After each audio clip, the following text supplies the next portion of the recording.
To start out, I should introduce myself as the author of this final part. I'm Millicent Davis, or as my friends call me, Mills. For reasons that will become obvious through my account of what happened to the three of us when we returned to Stonebrook, Alex isn't in a position to write this. Alex finished writing out his last part, what I will call part 8, as we sat in the back of Thomas' minivan headed back toward our old hometown. Thomas told us they had gotten the minivan when Cassidy first learned she was pregnant, the idea being it would wind up being filled with kids. But so often things don't turn out the way you expect. It's time I told you that I've been the one posting Alex's writings, which first had to be transcribed from the old notebook he had written it all down in as things happened to him. To all of us. It was hard reading his words, reliving so many painful memories yet again and all with his voice in my head. But it was wonderful too. It let me see into his thoughts, into his heart, confirming to me that the Alex that wrote those words was the same person that I fell in love with back in 3rd grade. Even after all that has happened, despite what I'm doing, that knowledge of Alex's heart gives me comfort and, I'm ashamed to say it, joy. It took us 6 hours to get to Stonebrook from Austin, and all of us were going on minimal sleep. We had decided to drive in shifts so we could each rest some on the way, but it was hard to do more than doze fitfully as the minivan trundled toward what could be our deaths or worse. It's funny, but the phrase death or worse never made sense to me before. I've always been terrified of death. My own, of course, but even more so the deaths of those I love. The idea that there was something worse than death always seemed absurd to me. I was wrong. Stonebrook had been surrounded by chain-link fence and signs that declared the property condemned after the night of the candlelight vigil. Alex moved away, of course, but the rest of us got shuttled to another high school on the other side of the county for the next 3 years, with a new high school and middle school finally being completed and opened the fall after our graduation. I think most people in town tried to forget about Stonebrook, and no one would dare buy it or try to turn it into something else, but it still sat there like a tumor, malignant and with roots sunk deep into the heart of the place. I had half expected someone would have just bulldozed it after all this time, but aside from thick overgrowth in the yard and sickly vines covering several of the walls, it looked largely intact. The metal fence was rusted and hung limply in spots, and it didn't take much for us to find a spot we could lift up enough to scoot under. We were all scared, but we didn't let it stop us. I would like to call it bravery, and maybe it was, but it felt more like bleak determination at best. Or at worst, we were caught in the gravitational pull of something much older, smarter, and stronger than us. We got into the school easy. The first door we tried was unlocked, and after a couple of tugs it swung open with a squealing protest. We had flashlights, and despite it being early afternoon, we needed them as soon as we entered what I recognized as 6th grade hall. The three of us moved together, our lights and eyes constantly moving in every direction on the lookout for any threat. I think we knew it was pointless, that there was little we could do even if we saw something, but we had to try, or at least pretend to try. The illusion of safety and some level of control was the only thing saving our sanity as we journeyed further into the stale murk of the school. When we drew near the metal door leading down into our old hangout, music started playing from somewhere in those lower rooms. I recognized the song. You're nobody till somebody loves you. You're nobody till somebody cares. I pulled up short, wondering if we were meant to go down there instead of onto the gym, but Alex silently shook his head and nodded for us to keep going. I relented and followed them into the building's heart. The center of the floor was pulled back again, revealing the yawning black that led down into that subterranean pool. I looked around with my light, searching for a good way to climb down, when Thomas pointed to the far side of the opening. Bleachers had been ripped apart and reconfigured into a staircase that led down below. The professor was making this all as easy as possible. We went around to the far edge and peered down, seeing that the stairs did, in fact, go all the way to the oily liquid sheen filling the pool's bottom. Alex tested it with his foot, and when it seemed stable, he started down with me behind him and Thomas bringing up the rear. The air grew colder as we went down, and as we reached the bottom, we found the filthy water there was freezing. It went up to the middle of my thighs and I could immediately feel my feet starting to go numb. We stood there for several seconds, looking at each other anxiously between sweeping probes of the shadows with our lights, waiting for something to happen. Then Alex started to scream. My chest pounding, I turned to look at him and saw he was looking off toward one of the corners of the pool. I shined my light where he was looking and couldn't understand what I was seeing. There were 2 bodies there, a man and a woman, both horrifically gaunt and pale, but somehow familiar looking too. They looked recently dead, and between their twisted expressions and the way they were huddled together, I knew the pair had been terrified at the end. I wanted to move closer to get a better look at their faces, sure that I knew them somehow, when I realized that Alex was still yelling. I was turning back to try and calm him down when he suddenly stopped. Meeting his eyes, I saw the professor was on him now. Hello, children. Welcome home. I tried to control my fear and anger. Yes, we're here, Professor. What do you need from us? How can we make this all stop? Of course, watery chuckle. Full of questions, are we? My dear friends are very concerned with what I want and need now. It pulled Alex's face into an angry grimace. All it took is killing 2 of us to wake you up. To make you care. Thomas spoke up. You didn't have to do it. You didn't have to kill my sweet Cassidy, you motherfucker. You didn't have to kill her or Ellis. It turned Alex's withering gaze on him. You aren't in a position to be criticizing the treatment of our friends, are you? Thomas recoiled and fell silent. Turning back to me, the professor continued. But your questions, if late in coming, are reasonable and necessary. And I don't think they're the only questions you will have before this is done. But I can best answer most of them with a story. Alex's story is finally ready to be told. I'd apologize for the uncomfortable accommodations during story time, but this is where you left us to rot after all. Before I could ask anything else, it had begun. Alex's story. Once there was a boy named Alex. One day when he was bored in class at his creepy new school, he had a thought. A terrible and wonderful thought. What if the school that he and his friends found themselves at was haunted?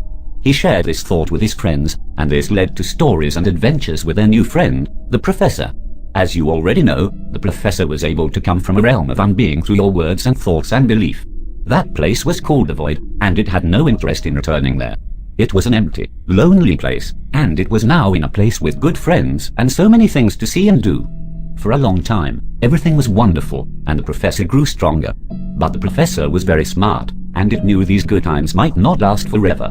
So it used a bit of its new strength to talk with its friends and better protect them, even if they were away from the school. It also used some of that strength to talk to Alex's sister, Alicia, in her dreams, planting the seeds it needed to summon her if it became necessary for its fallback plan. In time, it began to hope it wouldn't necessary after all. It was happy and its friends were happy, or so it thought. But then its friends decided they were tired of the professor. They thought it was just a pet or a curiosity, some novel addition to their lives they could take off the shelf when they felt like it or when they wanted everyone else reminded how special they were. The professor understood this, but it still loved its friends, and it tried to grow and survive without hurting anyone else. But eventually it came to understand that people only really understand pain and fear. Even love is given shape by the relief of the pain of loneliness and the fear of losing that which you love. And the professor was no different. And while it loved its friends dearly, it loved itself more. When the professor learned what the rest of the Stonebrook Six were planning, a ritual of unbeing, it was afraid it might work. But more than that, it was hurt by the betrayal. It decided that it needed to be strong enough to resist any attempts to drive it back into oblivion, and the best way to do that was to slaughter several people in front of a large crowd. It had already grown significantly stronger from Timothy Again's death, but imagine what it could do with a few more. It called little Alicia late that afternoon before people started to arrive for the vigil. It told her to be quiet and not let anyone see her come, which she did without fail. Her eyes were glazed over and her mouth was drooling just a bit, but no one saw her close enough to notice as she walked to Stonebrook. She slipped into the school stealthily and made her way to the gym, where the floor was open and waiting. The professor picked her up and brought her down into the water, and it wasn't until she was in the cold and the wet that she started to wake up. Fortunately, when the professor sealed the floor shut again, no one could hear her down there screaming and crying in the dark. Later, when Alex went to save her, you and Ellis stopped him. The professor was so relieved. It didn't want to hurt any of you, and it tried to just end it there, going so far as to close the pool again in the hopes you would all just go away. But Alex wouldn't stop. He ran from the rest of you, fighting his way through the throngs of people rushing around outside. He got shoved down 3 times into the gravel parking lot, and once he would have had his head stepped on by a large, terrified man if the professor had not reached out and shoved the man away. But Alex was scared for Alicia now and didn't notice. He just kept going home to get help. His father showed up at the gym a few minutes later, screaming Alicia's name. The professor knew where this was heading. They would try to find Alicia and take her away, ruining its plan. So it killed the man where he stood. It hoped this brutal act would be enough to scare Alex away, but no. He came back into the gym just moments later, screaming for the professor to let his little sister go. It knew now that Alex would never give up, and it wasn't sure it could keep her hidden from him the way it could others outside of their circle of 6. So with great sadness, it opened the floor one last time. Alex climbed down into the lower depths and Alicia ran to him with a discordant wail, her eyes full of fresh tears. She was already half mad by that point, but she knew her big brother when she saw him. Just then, Alex felt himself being dragged into the dark and tried to push his sister away towards the light, but it was too late. Too late for both of them. Or was it? As Alex looked up, it saw a figure climbing back out. Scrambling over the floor's edge as the opening began to constrict again, it turned back. Alex realized with horror that he recognized the person looking down at them. It was himself. The professor has many plans. Plans within plans. One of its plans was that if it came to it, if it found itself betrayed or alone, it could find someone and take them. Pull them down into the dark and sustain them. Feed on their belief and their fear, taking in a little more than it would have to expend to keep them alive. It picked Alicia because it knew her through Alex, and through Alex, she knew it. Initially, as it sat in the shadows mulling over this plan, this failed safe if its friends ever turned on it. It also saw the collateral benefit of Alex's grief and guilt over the loss of Alicia. These emotions would fuel Alex's belief in the professor and help it to survive. But when Alex wouldn't leave it alone, when he insisted on returning for his sister, the professor had to make a choice. Risk Alex somehow taking Alicia back and leaving it to starve as it was slowly forgotten, or take Alex as well. With two people to feed from, the professor could live and grow stronger for quite some time. It was Alex's eyes that made it change its mind. When Alex felt the professor's grasp begin to tug them back into the dark, his eyes were so full of fear and despair that it was more than the professor could stand. It couldn't let Alex go, but it always had a plan, even for this. If the children had given it substance and strength just by believing, perhaps it could do the same. Its mind was not a human mind, or even a tiger mind. Its mind was vast and deep and so terribly, horribly quick. Before Alex had been drugged 3 feet, it had imagined a new Alex. Perfect down to the last cell, even to the dirt and blood on his face. And not just physically. For all intents and purposes it was Alex, or as close as the professor was capable of, and the professor was capable of quite a lot. The only thing this Alex lacked was access to certain memories. Things that would cripple him and keep him from having a good life. Things that would bring him back looking for Alicia next week or month or year. These things were deeply buried deep. The professor removed and sacrificed Alex's belief in it so that this version of his friend could live and be free. Then it sent the new Alex out to the football field where he lay down with their dear, unconscious friends and fell asleep. In the next few hours, several people pried open the floor and came down to search for survivors. They found the bodies of the others, but saw no sign of Alex and Alicia. The professor was powerful enough with both of them for strength that it could keep them glamored and undetectable. They screamed for help, but no one heard them, and eventually the search was called off. Then things were quiet down in the dark. The professor knew little of the outside world in the following years. It was conserving and building its strength as best it could, but it was also expending more than it had originally planned.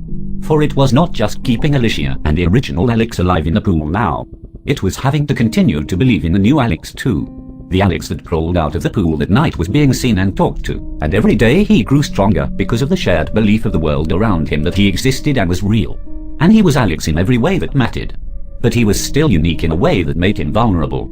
The professor's belief was of a different quality than most.